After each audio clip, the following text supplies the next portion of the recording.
been a minute. It's been a minute since we've been able to kind of rap, just us, without the other guys. And it's really important to me for you guys to know how important you guys are to me, because the success of SmartLess has all just been because of you, the listener. So I'm always just looking to put you guys first. Oh, my God. I really got to take this, you guys. Hello? I have not renewed my warranty. Why? Welcome to SmartLess. SmartLess.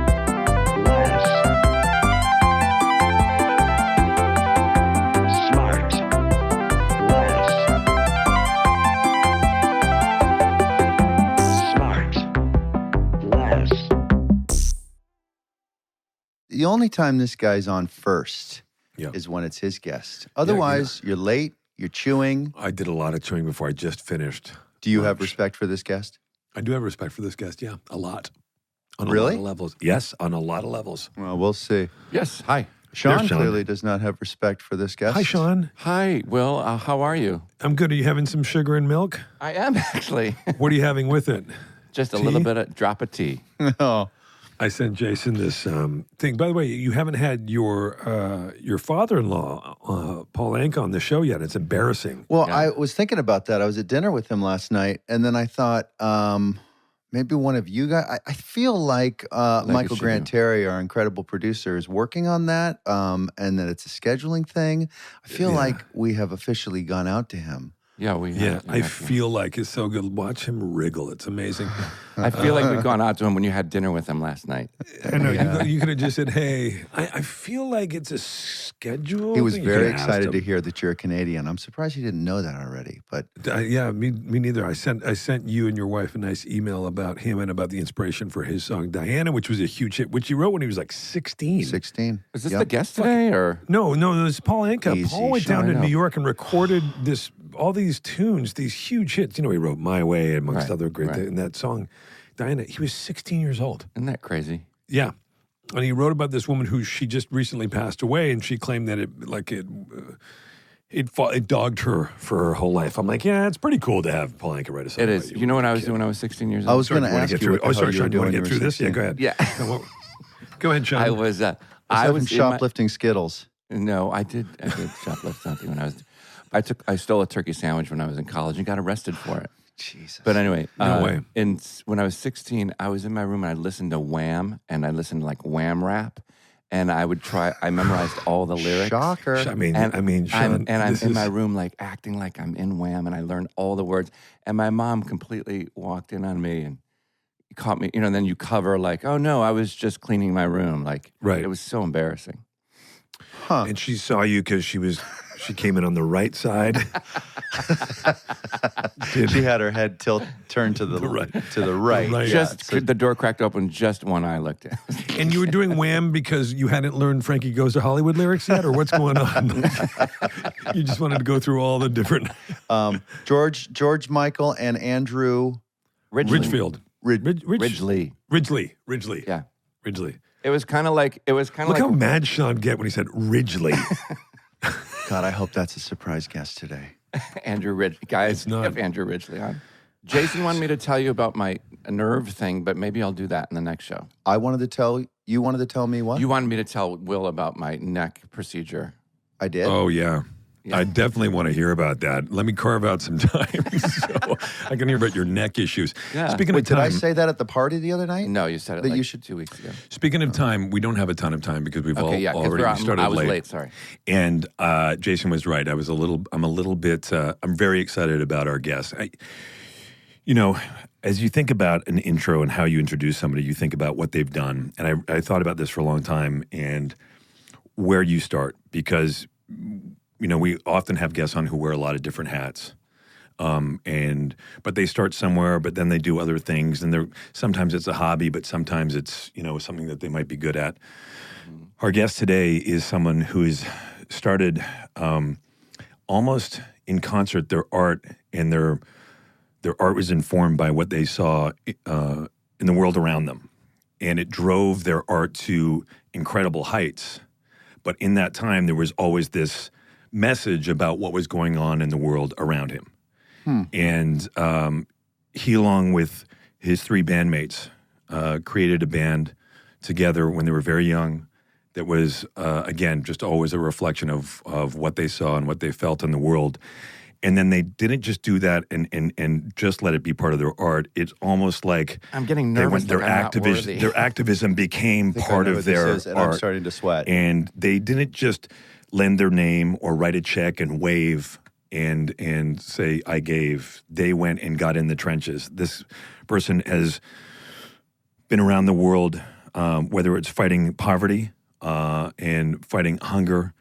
This person, I think maybe no single soul human has ever done more to raise awareness and money and serve as an agency for change in the fight against AIDS. And all of that sort of, in a lot of ways, kind of, it almost overwhelms what a great artist he is. This person is... It's so hard. I can't even. I'm just bubbling to get it out because he'll tell you everything. He's got a new book out that just came out called Surrender. Guys, it's Bono. Oh, yeah. My! It's Elton John, actually. Bob Geldof. Sean Penn. Julie Roberts. Wow. It's all of us. Bono, oh my God! This What is an honor to amazing. have you join us. My goodness. I have been such a huge fan of yours for so long. This is crazy. So long. Do you know, just like 3 weeks ago or 4 weeks ago, I had dinner with, and forgive me, I don't know if I say The Edge or just Edge. That will do. Okay. That's just the... Just the. Uh-huh.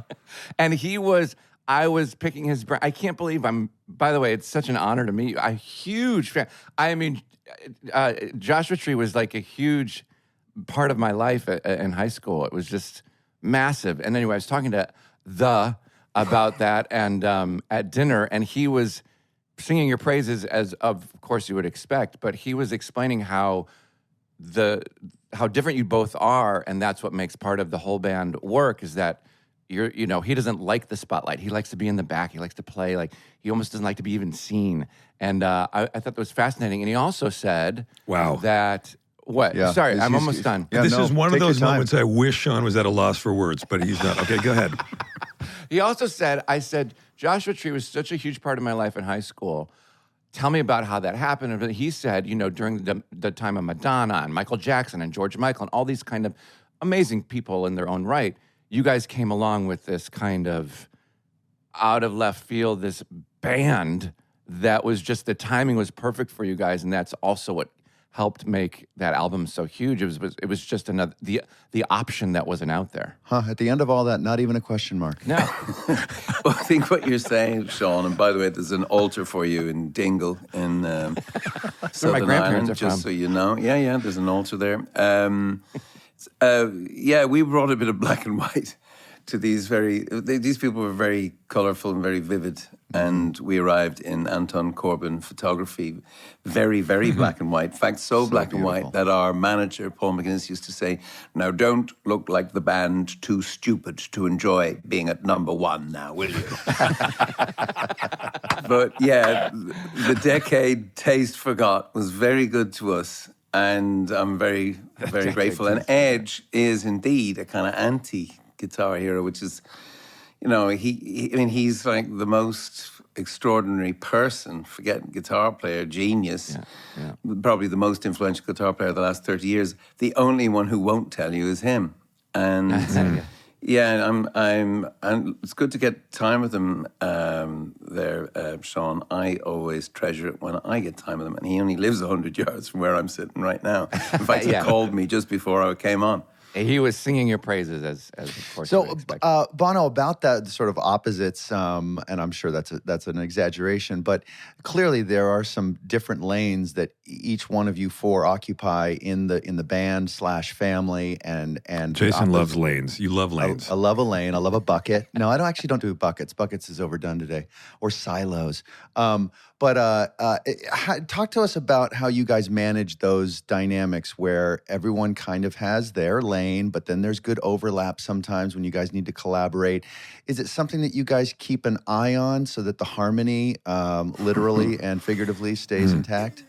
Yeah, well, I mean, look, from the podcast I have overheard, plugged into, enjoyed. You're obviously a band too. It's a power trio, isn't that your thing? It's like Cream like or the Police or Nirvana. Don't be Rush. But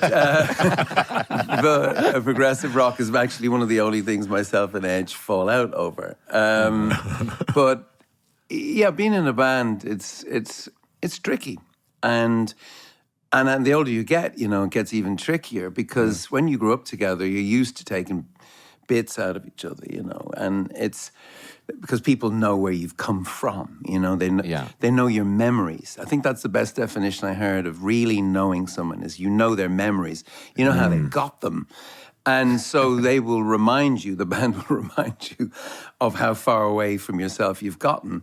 And at a certain point, people don't want to be reminded of that, and I'm always amazed that we're still together because, it's rough. I mean, you're as good as the arguments you get. But at a certain point when people are doing well, the male loves to be the lord of his own domain, And you can just imagine why people just say, fuck this, I'm out of here. I mean, I really genuinely expect it. And the band breaks up all the time. It's the truth. We just don't announce it, and then we get back together. You just never fall. You can't be I'm fucked. very grateful we do. Yeah. You can't be fucked to follow through on it. Well, it's funny you say that, Bono, because so your book, I mentioned that your book has come out and you've been on tour supporting it. You did a date and now you're announcing that you're going to go on tour and do some more dates, which is so excellent. And so I read parts of your book all the way through, and actually I heard that somebody told me that that's kind of how you want people to do it, kind of dip in and out. So 40 short stories. It works. I've constructed it as 40 short stories as well as the sort of beginning, middle, and end arc. Yeah. And so the chapters. That's right. And there's pictures as well, special pictures. Little drawings for you, for Sean. Will, so you can. Keep they're drawings that made it much easier. That's it would be if it was a pop-up book. I just stared at them. These guys, I have to explain what a book is to them, but you should know. So, Bono, but you talk about you guys breaking up. So you guys get to know each other when you're very young. You meet through mutual friends. You're very and not only do you guys know about each other, and this is what I was getting to, but the world knows as what you guys have grown up together, and you've grown up in a world, and the world has watched you guys grow up together. And it's funny, you mentioned a few times in the book the home in which you grew up, 10 Cedarwood Road, and I got to the point. I'm almost embarrassed to say that I Googled it on Google Maps because I wanted to look and I wanted to kind of get a feel of it as I was reading it. Your descriptions of jumping around in the living room, listening to the Ramones, and your dad coming home and you being there with Allie and all these various sort of anecdotes you had that really were such a window into your life and all these different stages. And as I put it in Google, it says Bono Vox Childhood House. And I thought, fucking Google knows that that's where you grew up. The world knows. The world knows a lot of your memories. But just on the outside, and now you're sharing all of this stuff from the inside. How was the experience of writing this book and kind of bearing it all in a way? It's called Surrender. So did it feel like that? That's still a word I'm ganging up on. I haven't quite got to fully grasp or fathom the title of my own book. But I decided to go there, and it's, go all the way. It's not a confessional, but it is kind of anatomical. And if you want to see the band in a rehearsal room or in the studio or the sort of the struggles around it with each other and with the world around us, I'm going to write about it in a still cross-section, same as an activist, the same in other areas of my life, my family life. I just decided to go there, and then I said I'll afterwards decide if I'd publish it. And then I got caught in it. And I find myself, the real value of writing a book like this is you sort of retrieve memories from that kind of river, you drudge them somehow out of the sewer, but you find them, and that's beautiful. Even the one about my father coming home, and I had just brought Ali Stewart. I just brought her home, and I was showing her my little box room, and I swear I wasn't in bed with her. I was on the bed with her, and it was the one time my father came home in the middle of the day. It was Wednesday, and he's like, "Are you in there? What are you doing home?" I said, "It's a half day." And he goes, what? I said, what are you doing home? He said, I can do what I like. And then I heard him coming up the stairs. And I'm like, Gail, what are we going to do? And she's looking at me and I say, panic. She said, I'm not going to panic. I said, get under the bed. And she's like, what? I've nothing to be ashamed. Get under the bed. So she gets under the bed. And the dad comes and he goes, are you okay? And I'm like, don't be this is not going to be the day that he asks me how I am doing existentially. and then he comes in and he sits on the bed. Oh, God. So Ali has 2 Usins on top of her, and she's going to stay that way for quite some time. But if I hadn't written the book, I wouldn't have remembered that. I wouldn't be talking to you about it now. And the stuff with my mother, because I lost my mother at an early age, I found her. And then with the show that you mentioned, the half-man show, we call it in the band. It's not even a one-man show. I'm finding that I'm spending time with my father, my mother, because I kind of become my father as part of the show.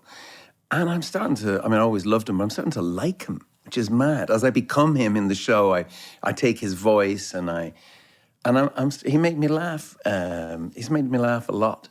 So the book has given me a lot, I will say that. So thank you for You talk, Bono, in the book, again, about your relationship with your dad in about that moment when you're in the chapel and you have this really kind of, after he's died, I found that to be really something that's the ability to sort of, I don't know if you said you apologized, but you had a kind of almost a conversation with your dad, yeah?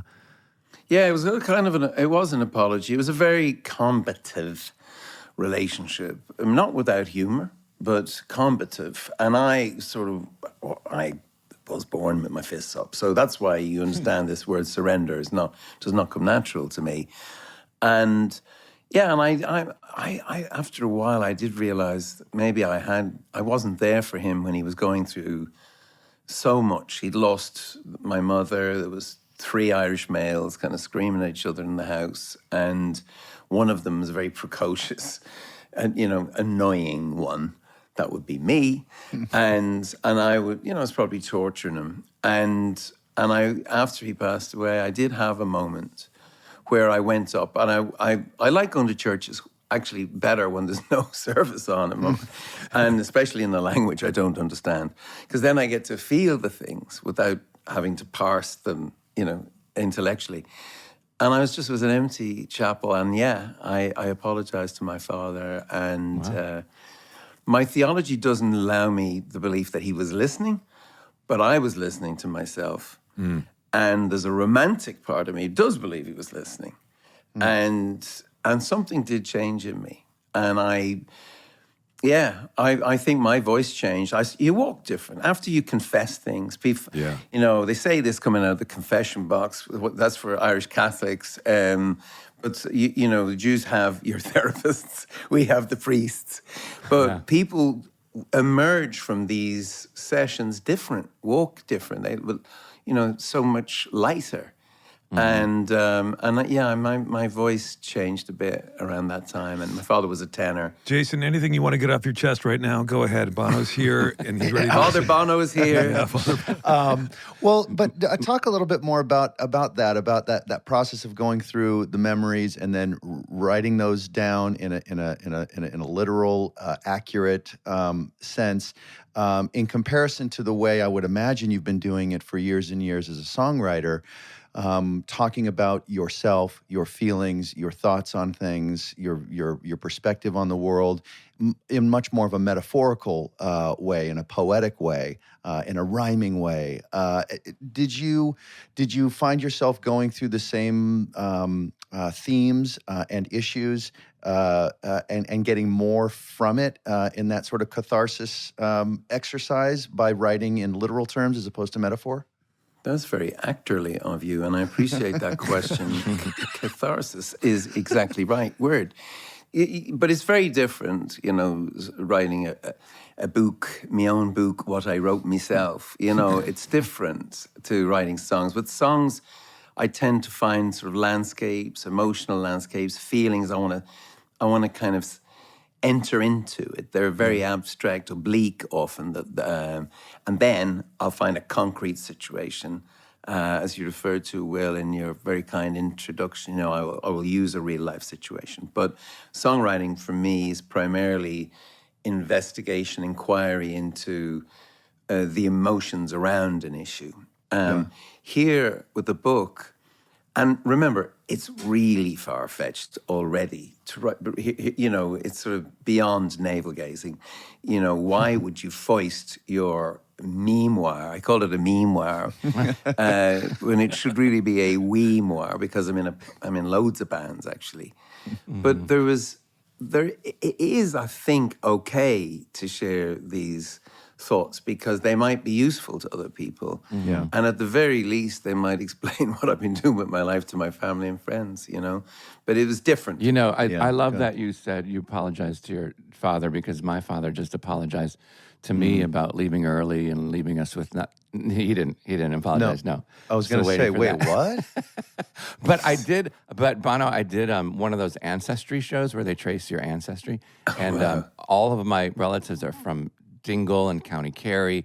And my grandfather, on my dad's side, my grandfather, my great-grandma, my great-great-great-great-great-grandma, they have all this information. And every single one of them, I'm not exaggerating, every single one of them arrested for drunken behavior, beating people up. I visited the jail where they all went. I mean, it was an insane ancestry of craziness. Sean, I'm here to absolve you of that guilt, because those were days where the British were responsible for incarceration, and we called those people rebels. Okay. Okay. Fine. And that's why they were being put away. And yes, these are slurs on their reputation. Yeah, and have you asked yourself the question, Sean? Just why do my relatives speak in a Jamaican accent, or the other way around? Have you ever gone, gosh, Bob Marley sounds a lot like he's from Dingle, like my grandparents.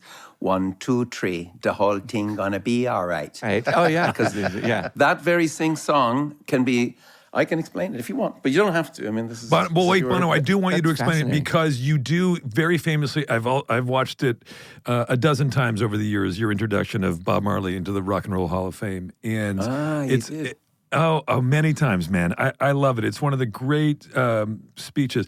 I always find speeches like that to be my favorite kind, like induction speeches, things like that, when people really think about it. I don't know, there's something about it that kind of, and that is one of the great ones. And you talk about the similarities. Why is an Irishman inducting a Jamaican?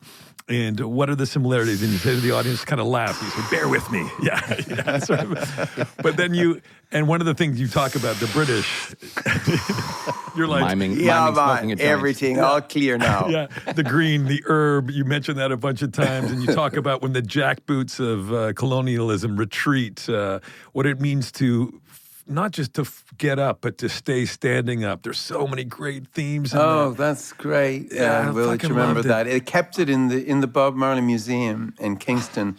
And he's from Irish Town, of course. And it turns out there were some indentured people forcefully taken to, Irish people taken to the Caribbean. It's not the same thing as slavery or anything like it, but it was rough. And there were, at the time of James I and Cromwell, up to, it's disputed, but 3,000 to 40,000 from Dingle and from Kerry. Honestly, I'm not joking this. I'm not smoking the weed at this point. And it is, you know, it's interesting, but I think we are spiritually also quite close to that kind of the Bob Marley way of the world, where he could sing of his faith, for example. When U2 dropped our second album and we missed about the bit about singing songs about girls before we got onto God, like Van Morrison, and we started off like with God, and our manager was going, this is not going to go well. And Chris Blackwell, who, you know, discovered Bob Marley and founded Island Records that we were signed to, he was like, oh no, no, this is all part of it, you know, the whole world. And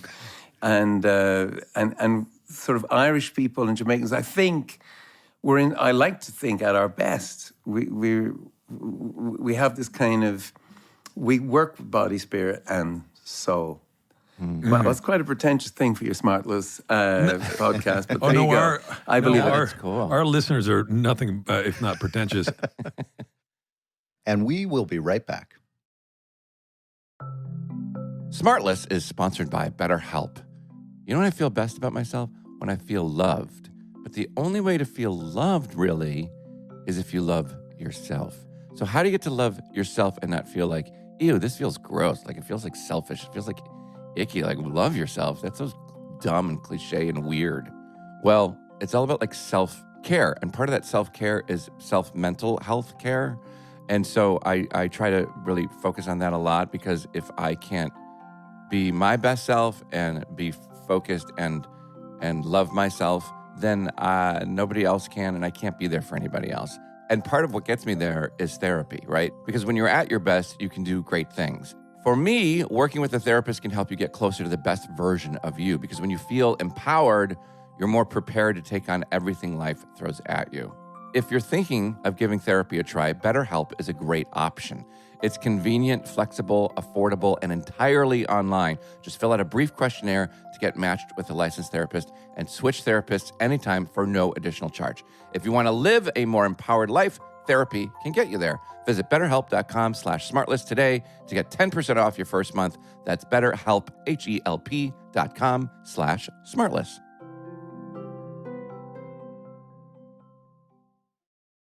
We get support from FanDuel. NFL Wildcard Weekend is here, and the easiest way to get into the playoffs is with FanDuel, America's #1 sports book. New customers join today to get started with $150 in free bets guaranteed when you place your first $5 bet. Just sign up with promo code SmartLess. FanDuel has all your favorite bets, from the money line to point spreads to player props. Plus, you can even combine your bets for a chance at a bigger payout with a same-game parlay. You know what I was thinking about? Have you ever played Bananagrams? It's a tile game. It's like Scrabble, but there's no board. You just put the tiles on the thing. And Scotty and I always play Bananagrams. And I wish they had a FanDuel for Bananagrams, because you know what? I'd win all the time. I think I'd win all the time. He's an excellent speller, but I'm faster with tiles. You may have read that about me. I can do a bathroom subway tile faster than anybody. But when I'm playing with tiles, with letter tiles, I'm faster. But anyway, I wish they had a FanDuel for Bananagrams. That'd be kind of amazing. All on an app that's safe, secure, and easy to use.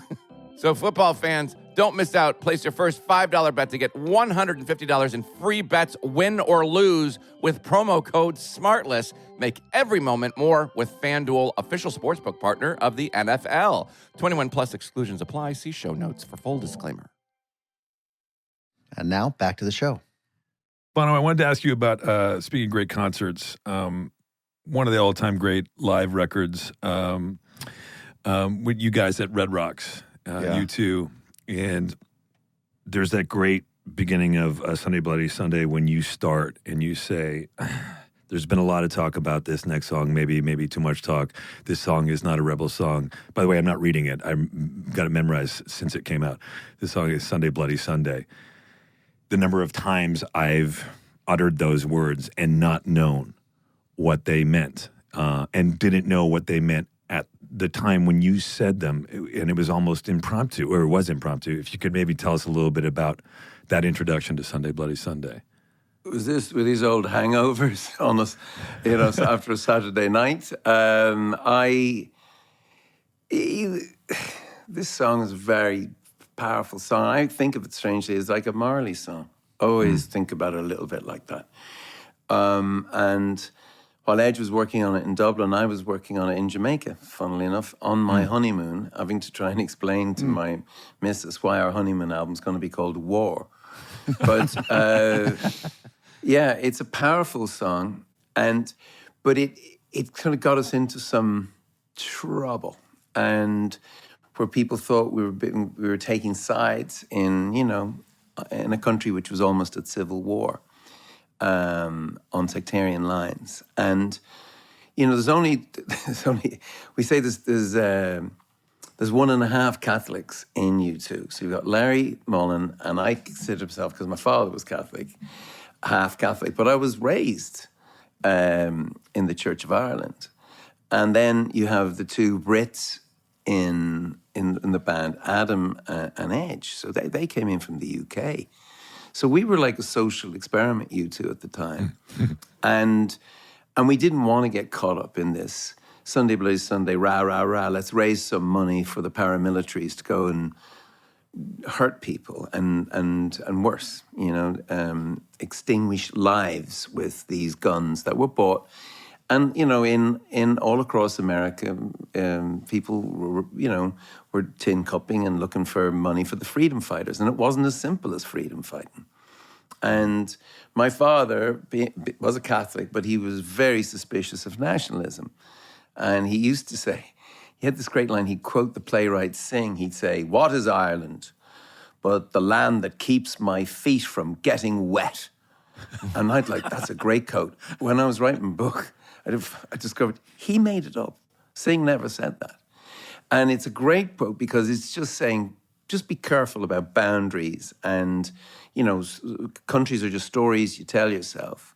And you want to be very careful about going to war with your next door neighbor. And so I used to introduce it. And I'm sure it's annoying sound I make when I'm saying that, because I suffered from a telephone voice on stage. Like really, I don't know, it's a funny sound. It doesn't sound like me.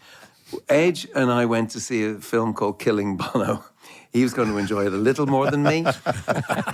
And the actor played, I said, he doesn't sound like me though, does he, Edge? And he said, no, he does.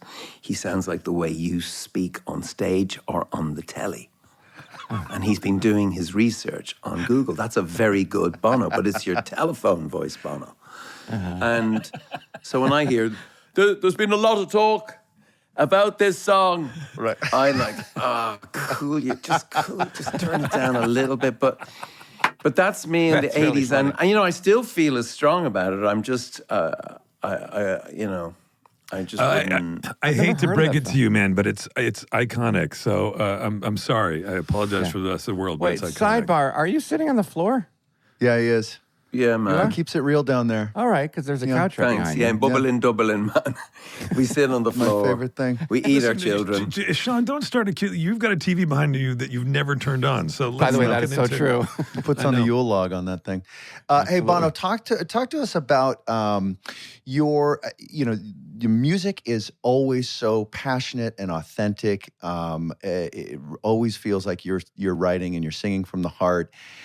And that takes a lot of passion to be that genuine. Have you found that the older you've gotten, the smarter you've gotten, the more spiritual intelligence, informational intelligence, emotional intelligence, that the passion for things that don't make sense for you, like maybe when you were younger, that now do make sense for you, does the passion go down and make it harder to write and sing more passionately because you simply have more things figured out, and that you're easier with things, or you're not pushing back against things, you're letting, I just find that as I get older, I'm just like, I'm not going to sweat the small shit as much anymore. And it's just sort of a maturation. By the way, for Jason, like passion and soul, it's all like a math equation. Go ahead, Bono. I'm not sure my IQ is high enough to actually understand that question. But my EQ can figure it out. I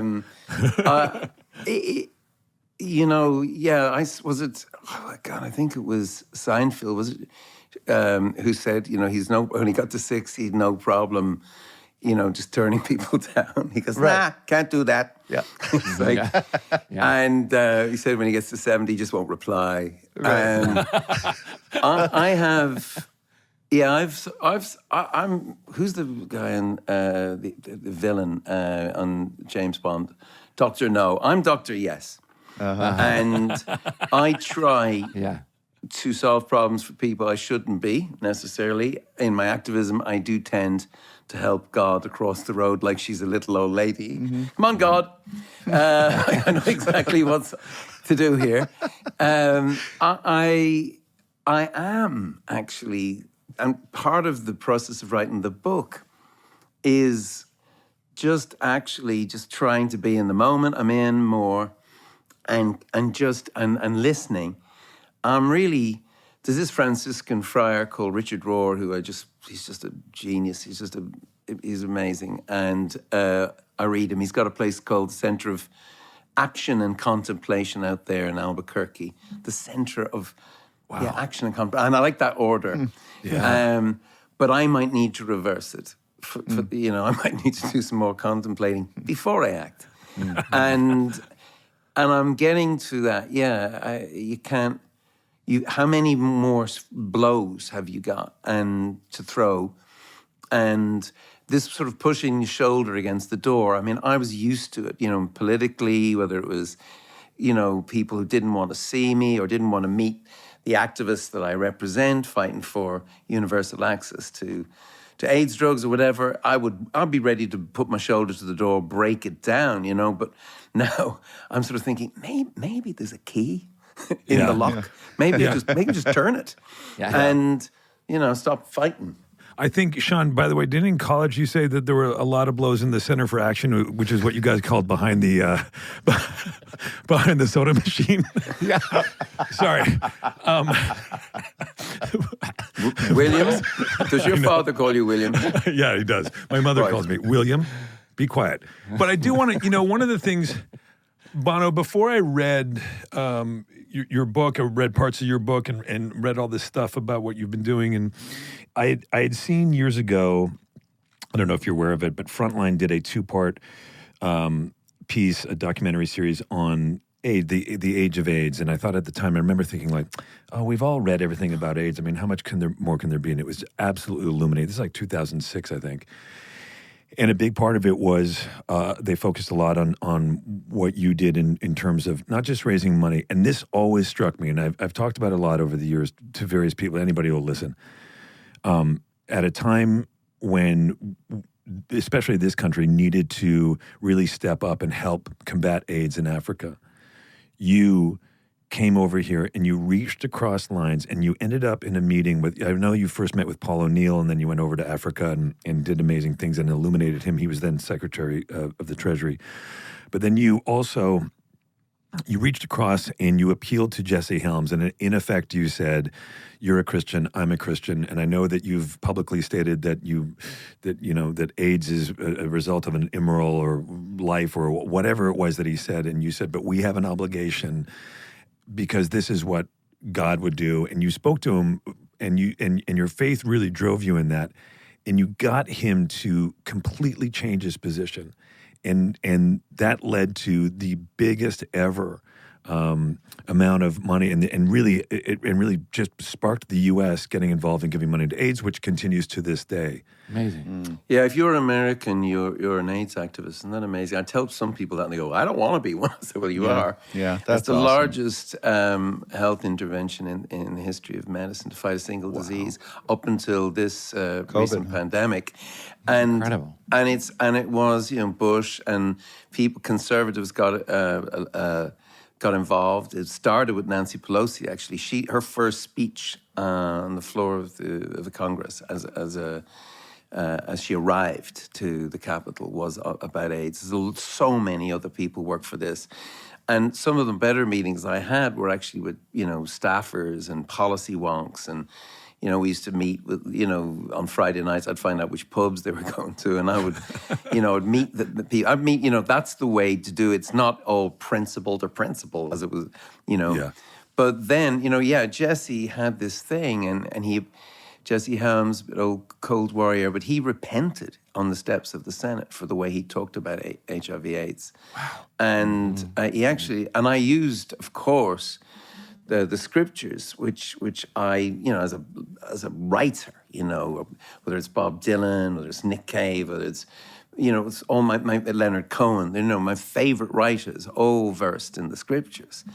And, and I went after him because my attitude was so who would Jesus be hanging out with here, and what's, where's the judgmental part of Jesus? Jesus didn't speak in judgment about anybody. In fact, the only thing Jesus spoke in judgment about was the way we treat the poor.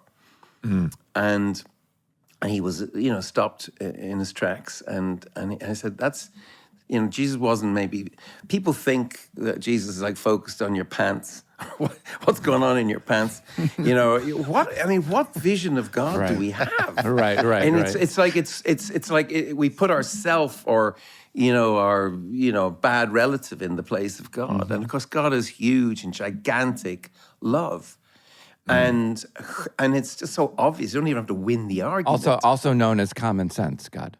Yes, I like to think so. And anyway, these drugs were transformative, and I was just lucky to be part of it. And reaching out though across the aisle, that's a hard thing to do in America today. It's getting harder and harder. It's gotten harder. You would think that since then it would be, and again, if anything, a lot of sort of very right wing Christianity has been weaponized. What they're saying in a way that doesn't seem, that's sort of incongruous with the actual notion of Christianity. It's ridiculous. Yeah. It is ridiculous. From your perspective over there, with fresh eyes of not being immersed in America, does it seem like there might be one obvious thing that you might recommend to us to focus on that would bring both sides together? Or can you come back? Can you come back over and save us? What would you as you put the commonality of faith with Jesse Helms and you? What would be the common thing that might bring both sides together nowadays over here, I wonder? America doesn't exist yet. That's what I'm pitching at the moment. To conservatives and liberals, I say America's the greatest idea the world has ever had, but it doesn't exist yet. And for certain communities, it's not there. And the idea that you can write it, that you can create it now, people listening on the podcast thinking, well, what is America then?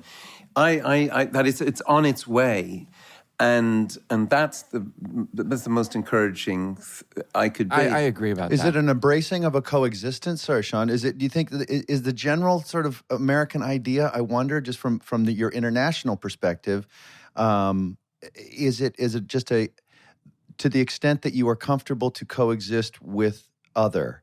Is that what the promise is? Yeah. That's exact. That's a really good definition of it. And America is. Well, Jason just saw a bumper sticker. Yeah, that said coexist with sorry. But it's just I love, as much as this book I've written is a love letter to my missus, to Ali. It's also a love letter to America, and I we came here.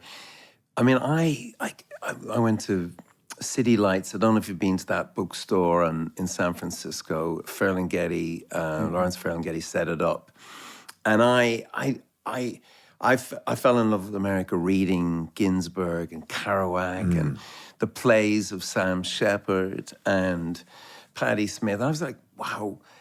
I was I didn't know I'd be getting to write about this America that I was reading about, but I even then just sensed this is a mythological place as well as a physical landscape, and there was two Americas really, and I wanted to write about both. It's amazing. Well, you did. You wrote so much about it. I mean, Joshua Tree was really felt like you were flexing your American muscle. You were there. You were absorbing and kind of reflecting back to us. Well, I was Canadian, but close enough.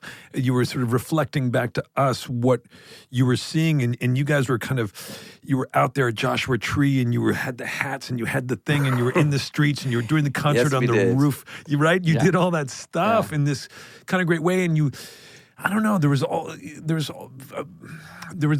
like a real absorption of American culture, and then you go on the pop tour. What record was it? Yeah, what record did you assume the character of the Fly? Actung Baby was the cutting down of the Joshua Tree, so-called. Cutting down of the Joshua Tree. We went to Berlin to record that. Yeah, which is a great record, and I always wondered. There always felt like when you were kind of playing the persona of the rock star, it was very sort of Bowie-esque in a lot of ways. But like, it was almost like I thought, and I had never met you at that point, but I often thought, like, I wonder if it was almost like a rejection of, because you guys were so famous and you were so big, and it was almost like your way of dealing with fame in that way that it almost, Bono, who was part of the world, was this other entity that belonged to the world, and you were kind of stepping back and watching him as well. Was there any truth to that? Yeah, but I mean, yes, it was kind of, it was some kind of satire of fame and the rock star. But I'll be honest with you, you know what I mean? This is quite attractive. Yeah. And I was like, wow, I can say shit I would never say. I can be this larger than life character. And, you know, I was dressed head to toe in this kind of, you know, Elvis 68 special meets Lou Reed, meets not Jim Morrison, the other Morrison. Yeah. And I'm like, wow. And Edge said, wow, you know, those plastic pants are starting to fit you a little too well there, dude. And, and you know, I mean, and then the 90s was so great to us because it unlocked us from being just a collection of sounds and ideas. And I also needed just to chill out because, you know, just put the fist down for a while. And that's, you know, so Edge and myself have a place in the south of France for the last 30 years. That's where we met you, Will, I think, first. And so, yeah, I certainly needed to chill out. And I got quite good at it, it turns out.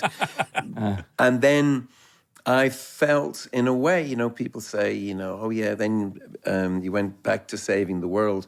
The way I see it is, I was saving my own ass because I wanted to be useful again. I wanted to be useful to, these are corny words, but it's service. You know, I needed to meet, by the end of the 90s, I'd done enough chilling. So I think I needed to get back to being useful. And that's when we did the Drop the Debt campaign and Red and then One. But so it really did, it brought me on this other journey that I needed toward adulthood, but I haven't quite got there. But it was a lot. Adolescence is fun. But it was a big undertaking, and I know that you brought in. That's when you brought in our mutual friend, the great Tom Freston, who we've mentioned on the podcast before, the most interesting man in the world. There's the best life of anyone in the world, or anyone we know. Yeah, totally. Boy, if I was Tom Freston and Bono called my life the best life in the world, I'd feel pretty good. Congratulations, Tom. He is. Yeah. Bono, you're right. You got to get him on your podcast. He's a much pirate. better company than I am. Can't book him. Can't make his deal. Yeah. Can I ask a question I've always wondered, which is where did your name come from? Because I don't know your real name. I've only known you as Bono. Yeah, my oldest friend, Gugi, who's a really extraordinary abstract painter of some renown around the world now, but it was Street Gang, and I've known him since I was 3, and he gave me the name Bono, and I can assure you he was not a Latin scholar.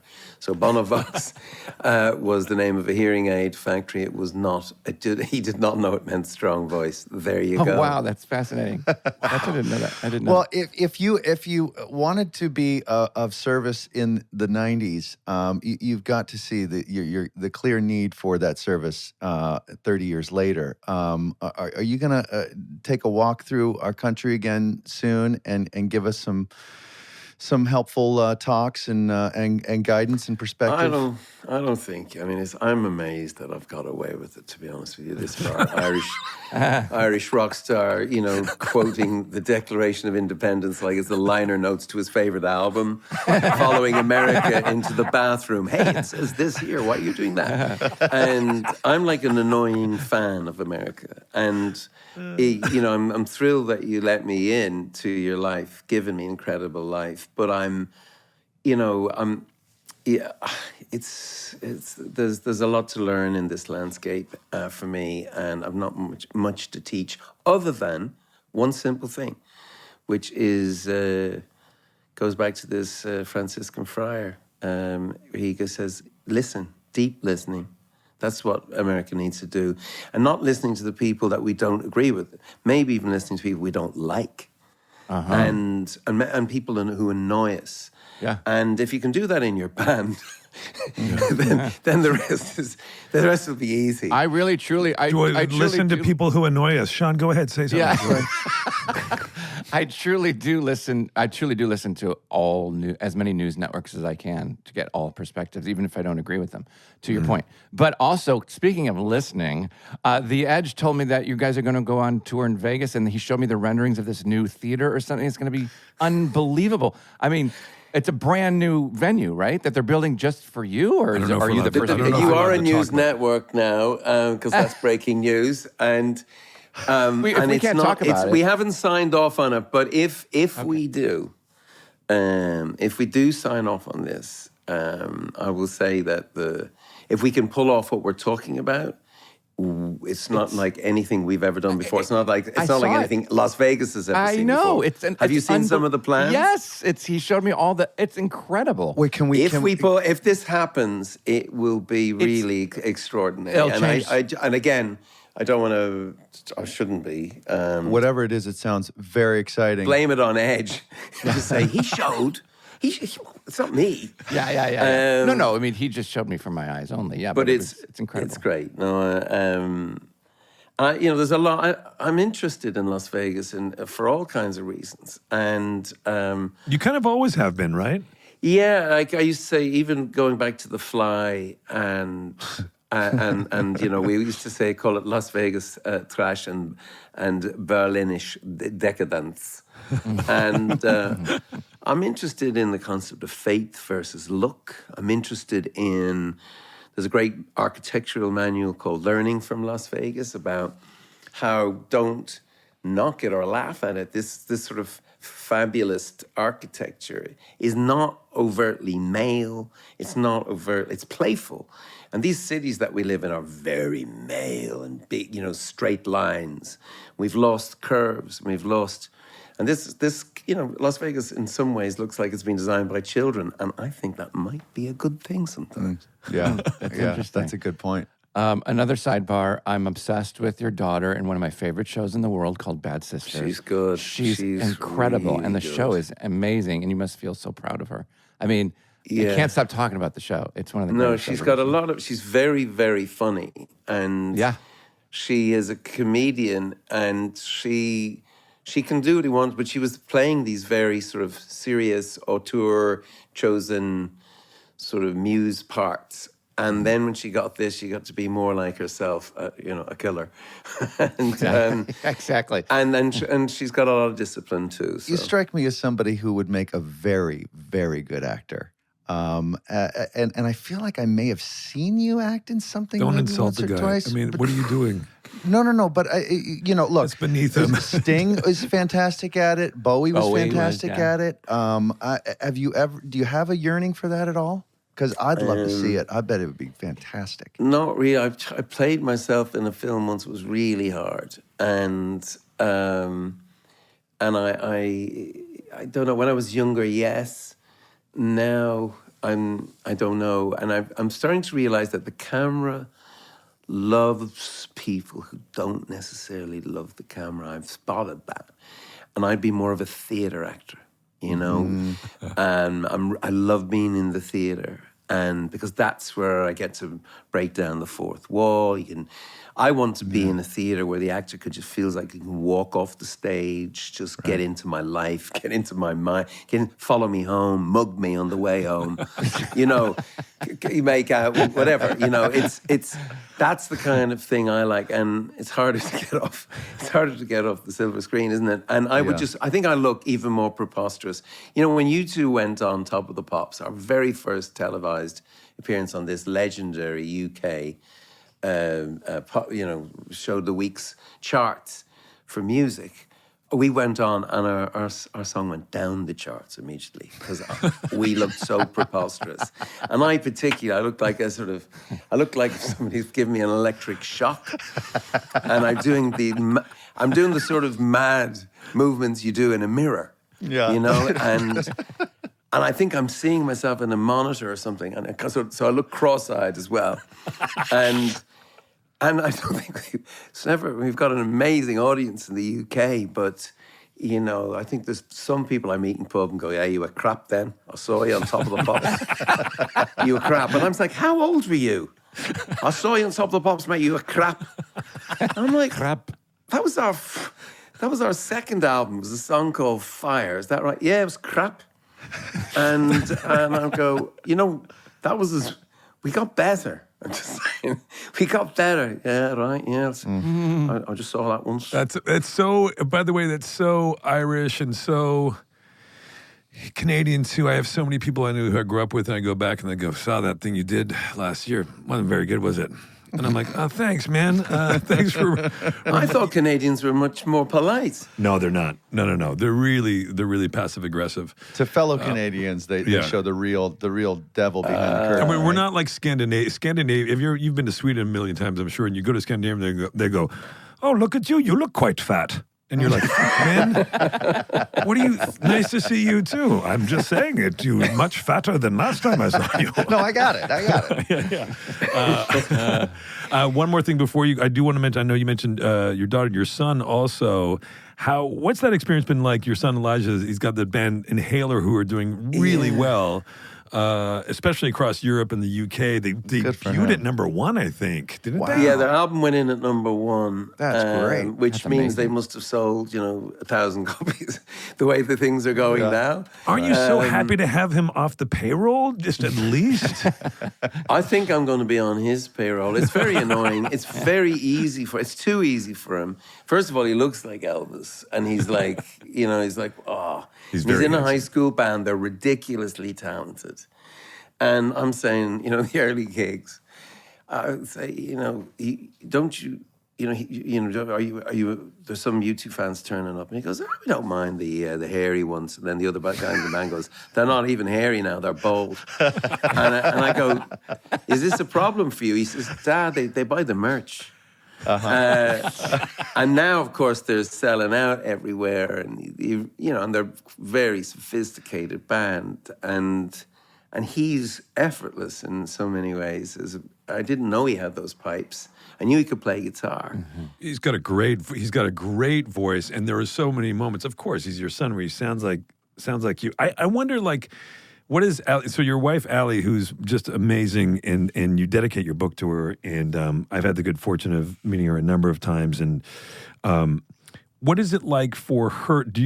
I wondered, like, is there part of her when your son started, playing music, where she's like, "Great, now you've turned our son into a rock star as well"? Like, you know what I mean? It was eerie for her, because she was going to clubs, sometimes the same clubs. And when we were playing, and there'd be 10 or 20 people there, and she's seeing her son, and wow. Yeah, I think that it's quite a thing. And she was like, "Can you get him off the video games? He's on the video games all the time." Yeah. And I remember sidling up to him. He was like, I don't know, 14 or 15. And I'm going, he's I don't know what it was, World of Warcraft or something. He's just looking and he's shooting things out of the sky, whatever they do. And I'm saying, "How's it going?" He goes, "Yeah, good." How's good, yeah? You were getting really good at that. He goes, "Oh, well, thanks." I said, "You should practice that a bit more." He goes, "What?" I said, if you really work on this, like, you could be one of the best ever World of Warcraft, like, ever.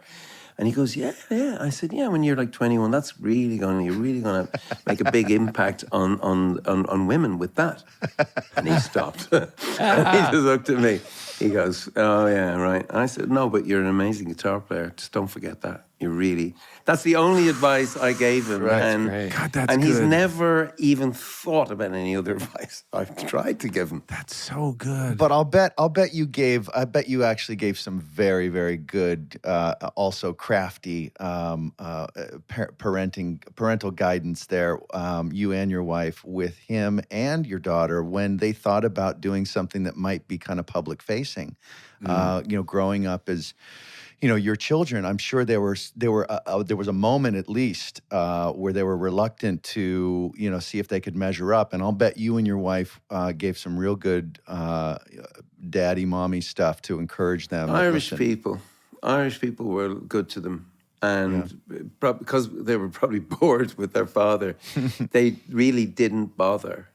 these. And then we went to a local school. All our kids went to the local school and free school and, progressive school and just Talkie School Project it was called. And they were treated and mistreated like everybody else by their mates. And they just grew up. It wasn't what would be harder for you because I think fame might mean something different in America. I think it's a little harder to endure, whereas we always escape back to Dublin, to Ireland, and sometimes I forget after, after lockdown, I remember going out and going, oh shit, I'm famous again. And I have to put on that stupid voice. I have to put on the funny walk. And the advice of their friends was as important as ours. And I don't think he's thought much about his father's fame at all. I think he's just very focused on what he's doing with his band. That's great. That's great. Well, you guys have certainly cultivated like you said, your kids all went to the local school, and I know that in the summertime you and Ed spent a lot of time together, and your family's kind of everybody together, and there's a real sense of that kind of community and family. Yeah, community is the right word. Yeah, and it's really lovely, and then there's always all kinds of artists and people coming in and out, but there's never any pretension. It's kind of like everything's very, very, very real, and in a way that's not what you think it would be. It's not this kind of like, up there. It's very grounded, and you see it in your kids and your family. So you can hear it in the music too. And of course, it's amazing. Well, that's really, really generous thing to say, because it's the most important thing to us. And it's not we didn't screw up our kids, but we can still try. No, you can't.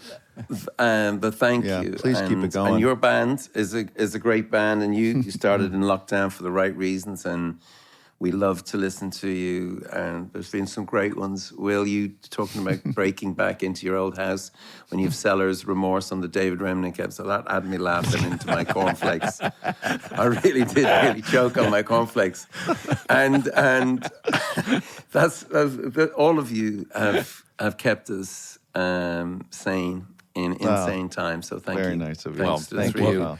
Thank you for your contributions to the world. Yeah. Thank you, Bono. And your contribution to SmartLess. Thank you for giving us an hour of your time. It's really, really an honor. It's an honor to meet you, for sure. Blessings to you three. Bye-bye. And to your team. All the best. Bye, Bono. Good luck, Bono. Bono. See you. Thank See you. Thank Bye-bye. pal. Yes. Of course, Bono slammed it. Of course, Bono slams a laptop. Slams his laptop. I mean, he's not going to miss a move like that. Did it feel like we went into a different area of the space time? Like, did we just go find a little pocket of time? Yeah. And you could have just sat there and listened to him and Well, talked I to him mean, forever. I definitely did. You two clearly have done that before with him. I mean, it's like a fucking Conan party. Fucking Sean's eating with Edge. You're hanging out with Bono. Like, where am I? You know what I'm doing? I'm down at Whitsett hitting balls, Well, maybe stop playing so much fucking golf and get out into the world, man. There's a whole world. I had the good fortune of spending some time with those guys down in the south of France. I was working nearby, and they were very generous and invited me over a bunch. And Eli and I went over a bunch of times. Yeah, it was amazing. And How nice. how nice is Edge, by the way? Edge did one of the kindest, most generous thing ever. They had this huge party and all these people around, and he knows that I didn't drink. It's no secret that I've been in and out with booze over the years, and that I don't drink, and everybody's having a good time. And he went.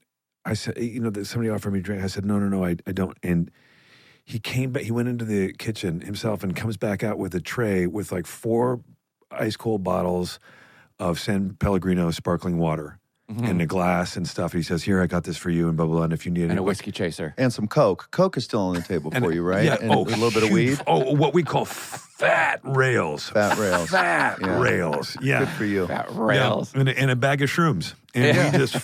Yeah, but nice guy. 4 But days later. Booze. But when you were introducing But it was him, very generous. But they're both like that. Yeah, they're both like, They when seem you were like it. introducing him, I really did get nervous. I was like, oh my God, this guy's going to be like, who is this? And of course it was huge. It was Bono. And the first thing I thought of was like, how many bands, it's so rare now that the world creates bands that have such longevity like U2, or, you think of the Rolling Stones or U2. Oh, the or band like, U2. You know what I mean? Yeah. Sean, did you? It's weird that why do you think that they would name the band after a bomber plane? Did you ever ask Edge that? That U2 was a bomber? No. Yeah, the U2 bomber plane. That's not why they named it. Is that why they named it? That's not true. No, it's not. It means you too. Me, him, and you too. You know, like. Does it really? I thought I was going to get him on that. Wait, Will. no, but you know what I mean? Oh, yeah. You know what I mean, though? But like how, isn't that wild that we live, like now, they don't make them like they used to. Like there's No. He's a proper rock star from a proper super group. It's wild. It's that wild. doesn't exist. And I have another memory. One time, we were out here in Long Island having lunch, and Chappie was here, and I know Chappie gets another mention. He's actually showing up today. I'm really excited to see him. And we come back to the table. Yeah, Chappie and Conan are coming over, and we come back to the table. We went out to have a little visit with the men from RJR Reynolds, and we come back to the table. And as I'm approaching the table, I'm not kidding. The painter, who's Julian Schnabel, was sitting at the table talking to Bono. I know, it's a crazy name drop. And as I'm walking back, Bono says to me, "Hey, Will, we're just having a conversation. What do you think about the idea of like being able to put value on art and actually paying money for art and value of art?" And I go, Bono, I'm not answering that. You think that I want this to turn into the story of the time I got punched in the face by Julian Schnabel? I said, no, thanks. I said, Guy's a hell of a movie director, too. No Jesus. kidding. Yeah. Now, were you guys talking about at the beginning, is he doing some sort of tour with the book where he's going to be alone on stage, kind of playing acoustic, kind of like a Springsteen type of show? Thank you. So from his book, Surrender, 40 Songs, One Story, he did a show at the Beacon, and now starting in April 16th, he's going to be doing his show where he goes and he talks on stage and he does some songs from U2. And he tells stories, excerpts from his books, and then he tells stories and interacts with the audience. He did it this fall, and people went crazy for it. And so he's decided to come back, and he's going to do more shows there, and it's really exciting. I mean, more shows at the Beacon, or is he going to go around the Beacon country? and then around it's just been like the reviews of it are Yeah, amazing. People say it's just 2 seconds. incredible. I love him. And like he said, he's sort of sanctioned by the band because he's up there himself doing it. And Edge was at his at that show that he did at the Beacon. Yeah. And I don't know if Adam and Larry were, but anyway, pretty cool stuff. Man, I'd like to see that. Yeah. That's I'm so in. It's funny. Like I've always been a fan of the band and their music and all those guys. The guys I just mentioned, Larry and Adam and Edge and Bono collectively, U2. Just such a fan, and for all of us, their music has played different parts of our lives over the years. But I think the thing I'm the most in awe about is his activism and what he's done to actually use that to not just reflect it in the songs and the content and deliver powerful message in his songs, but to actually go out and do it in the way that he has. Get off his butt and do it. Yeah. Dude, right after Band-Aid, he went to Africa. He and Ali went to Africa and worked in Africa. And he's just all the stuff that he's done over the years. I mean, just countless stories of shit that he's done that people don't even know about. Yeah, in between writing and touring and all that stuff. It's like kind of amazing. It's pretty sick. And then I think about, Jason at the fucking range What are we doing? Yeah. working on his 7-iron and just thinking like, why am I finishing? Why am I finishing here and the face is not square on I'm impact? not even thinking about helping cleaning up the balls afterwards. You No. know? It's like, I'm just like, and he's out there traveling to Africa, feeding people, You don't even pick up your own I fucking don't even golf pick up my own balls. In fact, I'm annoyed that I have to look at all those fucking loose balls out there in the range. I want a clean range to hit You're to. feeding the pond the balls. Fuck me. God, I'd love for him to write a song about Well, you that. can write a song. It's called Jamie, Ready. Bono's thinking about like what can I do next to save the world? And Sean's thinking like, how big is the biggest bag of Skittles? Like, do they make a 10-pounder? Because I could really hit those. So when he comes back out to do a show in April, do you think you can dust off this friendship, Willie, and give him a text? Because I don't want to have to buy the tickets. Bye. Bye. SmartLess.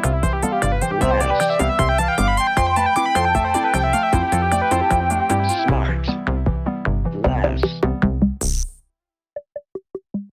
SmartLess is 100% organic and artisanally handcrafted by Rob Armjarv, Bennett Barbaco, and Michael Granteri. SmartLess. Our next episode will be out in a week wherever you listen to podcasts, or you can listen to it right now early on Amazon Music, or early and ad-free by subscribing to Wondery Plus in Apple Podcasts or the Wondery app.